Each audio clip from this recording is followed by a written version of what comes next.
Well, hello everyone. It's August 21st, it's Wednesday, and today at 2 p.m. Eastern Time, we have FOMC minutes. We also have the existing home sales report. It's not a big deal. The consensus and the estimates are very much in line. Unless there's something really drastic with home sales, we're going to be okay.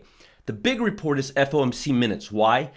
Well, the bond market has been regulating the stock market. It's always been doing that, but right now we're at a crucial point because interest rates are near historic all-time lows, and the Fed said they're not going to lower rates anymore, but at the same time they're not going to raise rates.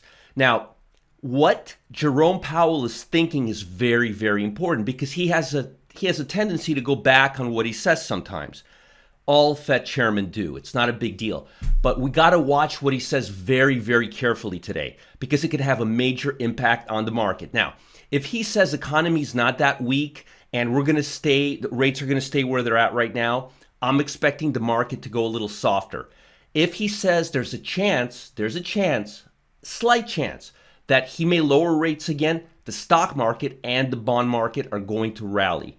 My opinion is that he's going to say there's a chance, a very, very small chance, that they'll lower rates again, which is contrary to what he said at the last Fed meeting. But that's besides the point, so I'm not going to go there.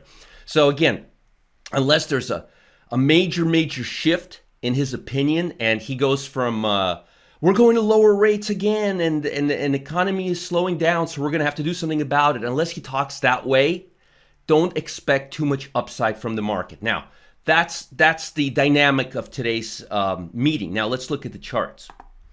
S&P is stronger in anticipation of Powell saying something positive in terms of lowering rates. Keep your eye out again on that 294 level on the SPY or 2949 level on the E-mini S&P. And don't go long till we break it by 2 days. Now let me show you something here. The bond market is a little lower and it's a little weaker.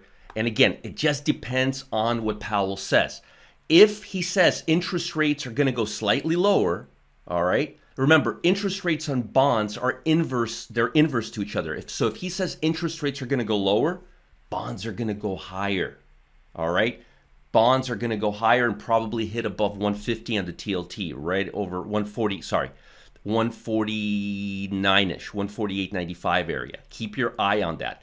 If he becomes really, really bearish on interest rates.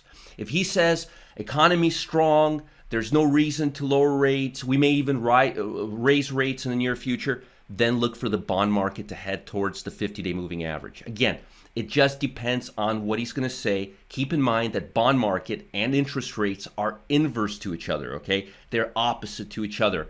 And as far as price levels on the E-mini, let me go back there real quick here. And pre-open, we're a little higher right now.